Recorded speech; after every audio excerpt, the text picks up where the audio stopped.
Welcome to this high-yield review of asthma for Step 2.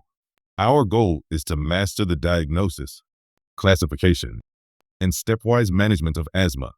By the end of this review, you should be able to confidently approach any asthma question on your exam.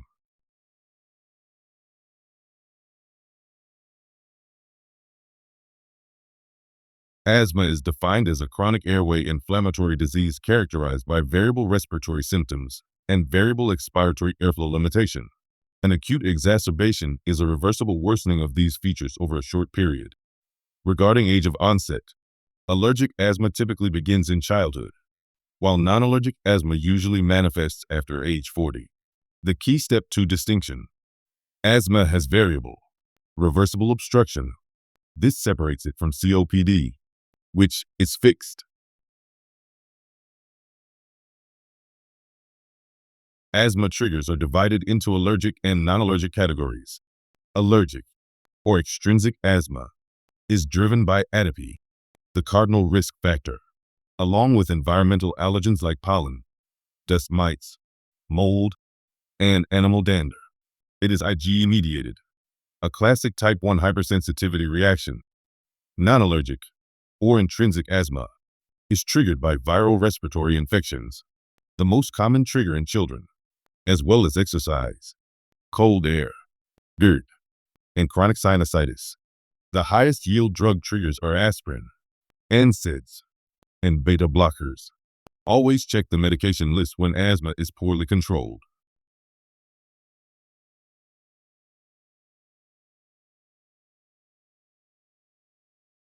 The common pathophysiologic pathway in all asthma involves bronchial hyperresponsiveness, airway inflammation, and endobronchial obstruction from increased parasympathetic tone and smooth muscle hypertrophy. In allergic asthma, IgE-mediated mast cell degranulation causes bronchoconstriction. The most important Step 2 variant here is aspirin-exacerbated respiratory disease, defined by the Samter triad: asthma, chronic rhinosinusitis with nasal polyps, and aspirin or NSAID sensitivity. The mechanism is COX-1 inhibition, which reduces PGE2 and shunts arachidonic acid toward leukotriene production, causing airway obstruction. Treatment is leukotriene receptor antagonists, montelukast.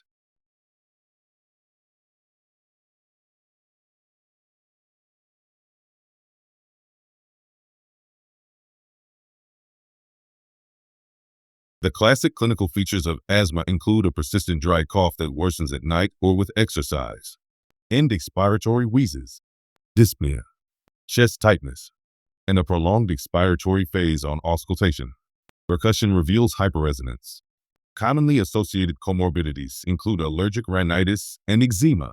The atopic triad. The highest yield pearl for Step 2. Cough variant asthma presents with chronic dry cough alone, without wheezing or dyspnea.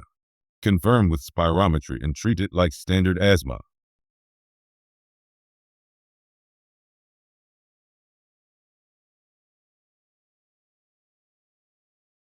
There are 5 important subtypes of asthma to know. Allergic asthma is the most common, begins in childhood, is associated with atopy, and responds well to inhaled corticosteroids. Non-allergic asthma has adult onset after age 40, is triggered by viral infections or GERD, has no atopy, and responds poorly to ICS. Cough variant asthma presents with only chronic dry cough, no wheeze, no dyspnea, and is confirmed by spirometry. Aspirin-exacerbated asthma is the Samter triad, treated with leukotriene receptor antagonists. Occupational asthma is most common in farmers, bakers, and grain workers. The most important treatment step is removing the patient from exposure.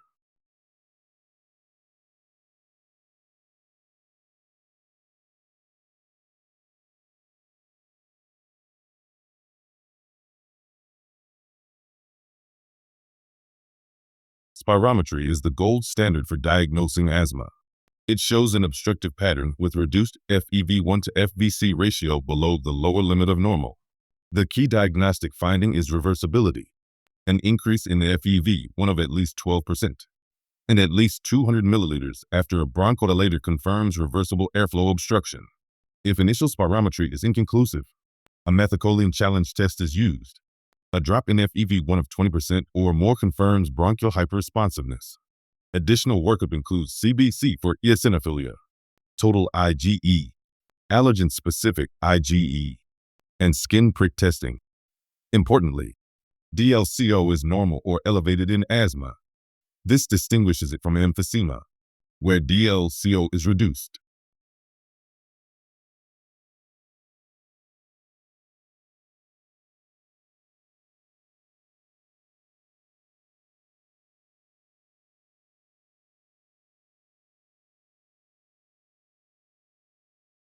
Comparing asthma and COPD is a classic step 2 question.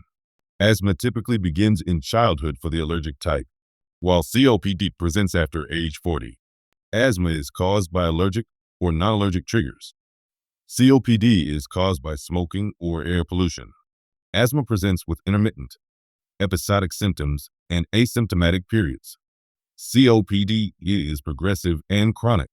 The most critical distinction: asthma shows variable, reversible airflow obstruction, while COPD shows fixed, persistent obstruction with minimal bronchodilator response. DLCO is normal or elevated in asthma, but reduced in emphysema. First-line treatment for asthma is ICS with formoterol. For COPD is a LABA or LAMA.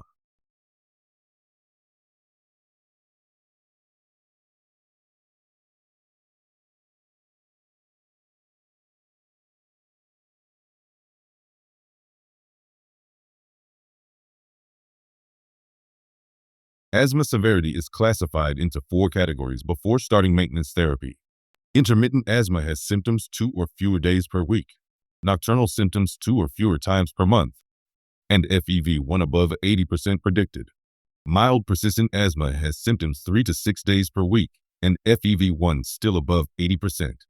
Moderate persistent asthma has daily symptoms, nocturnal symptoms 2 to 6 times per week, and FEV1 between 60 and 79%.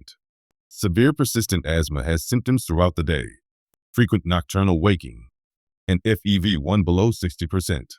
Remember, this classification applies before treatment. Once on therapy, you assess asthma control instead.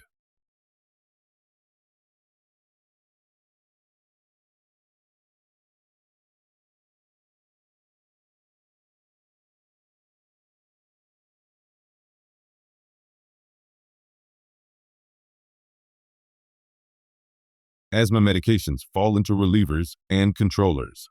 For relief, SABA, albuterol, is the first-line agent for all exacerbations.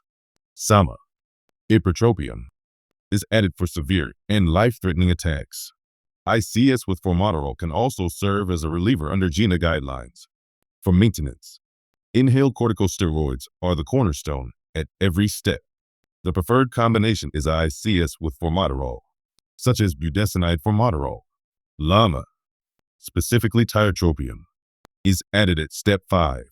Leukotriene receptor antagonists like montelukast are preferred for aspirin-induced and exercise-induced asthma. Biologics including omalizumab for allergic asthma, mepolizumab for eosinophilic asthma, and dupilumab are reserved for refractory severe disease. Critical Pearl, LABA, biologics, theophylline, and leukotriene modifiers are not effective during an acute attack.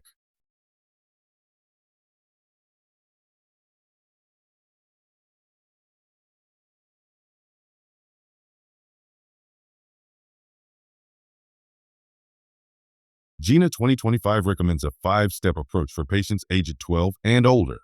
Step 1 uses as needed low-dose ICS with formoterol.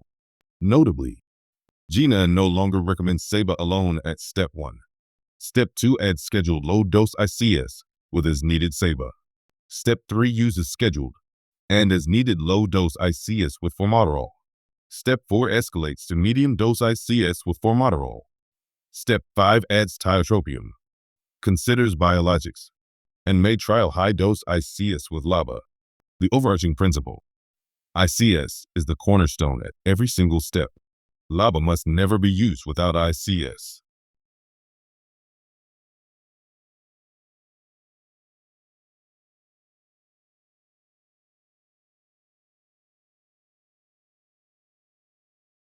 Acute asthma exacerbations are classified into 3 severity levels. Mild to moderate exacerbation. The patient can speak in full sentences. Heart rate is 100 to 120. SpO2 is 90 to 95%. And PEF is above 50% of predicted. Severe exacerbation. The patient cannot speak in full sentences. Is in a tripod position. Agitated. Using accessory muscles. With heart rate above 120. Respiratory rate above 30. SpO2 below 90%. And PEF at or below 50%. Life-threatening exacerbation. Silent chest. The absence of wheezing is the most ominous sign, along with drowsiness, confusion, SpO2 below 90%, PEF below 25%, PaCO2 above 45, and PaO2 below 60. The critical ABG pearl. Patients initially present with respiratory alkalosis due to tachyapnea. A rising PaCO2 with a normalizing pH and a fatigue patient signals impending respiratory failure. This is a medical emergency.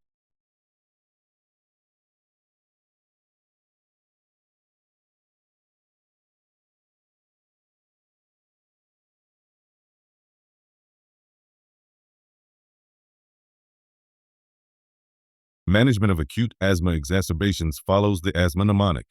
A is for albuterol. Nebulized or MDI-SABA is first line for all exacerbations. S is for steroids. Oral prednisolone is preferred. Give IV if the patient cannot take oral medications. T is for humidified oxygen.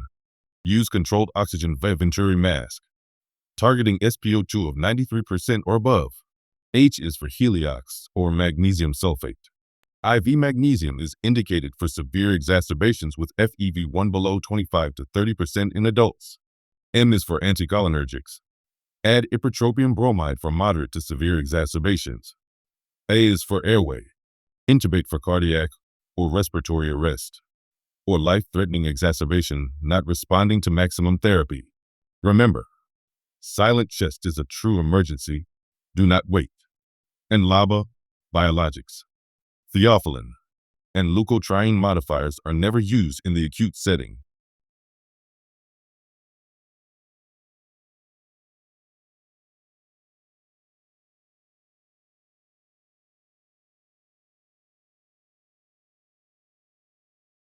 Let us wrap up with the highest yield points for Step 2.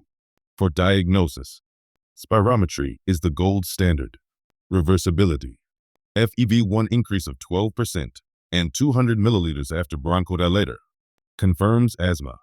DLCO is normal or elevated, distinguishing asthma from emphysema. Key triggers include atopy for allergic asthma, and aspirin, NSAIDs, and beta blockers for non-allergic. The Sandra triad, aspirin sensitivity, nasal polyps, and asthma, is treated with leukotriene receptor antagonists. For stepwise treatment, ICS is the cornerstone at every step, and LABA is never used alone. In acute exacerbation, use the asthma mnemonic: albuterol, steroids, oxygen, magnesium for severe cases, ipratropium, and intubate when needed. Silent chest means impending respiratory failure. Act immediately. Finally, the classic Step 2 traps. Cough variant asthma has no wheeze. Rising PaCO2 in a tachypneic patient means respiratory failure. LABA and biologics do not work in acute attacks. And for occupational asthma, removing the patient from exposure is the first and most important step. Good luck on your exam.